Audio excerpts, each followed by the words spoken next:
જો દરેક જીભની અંદર સ્વાદના સેન્ટર છે. જેટલાને ગળો ભાગ હતો એને ક્યાં ગળ્યું લાગ્યું? ટેરવા. ક્યાં લાગે છે?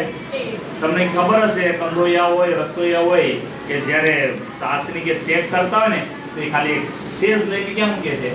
ટેરવા. કેમ કે ગળો સ્વાદ ટેરવા ઉપર જ આવે. થાકી કે કડવી દવા ખાધા પછી ખાવ ત્યારે ખબર ન પડે, ખાધા પછી ખબર પડે, કેમ કે એનો સ્વાદ કંઠની જાય અંદર.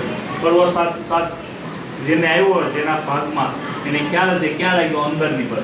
શરૂઆતમાં તમને કડવો સ્વાદ આવતો નથી, જ્યારે એના સેન્ટર ઉપર પહોંચે પછી જ આવે. ખારો એના આગળના ભાગમાં, બરાબર? ખારો ક્યાં આવશે? એના આગળ. અને ખાટો ક્યાં લાગે? એકદમ જીભની સાઈડ. ક્યાં કોણ છે ખાટા? ખબર છે ને?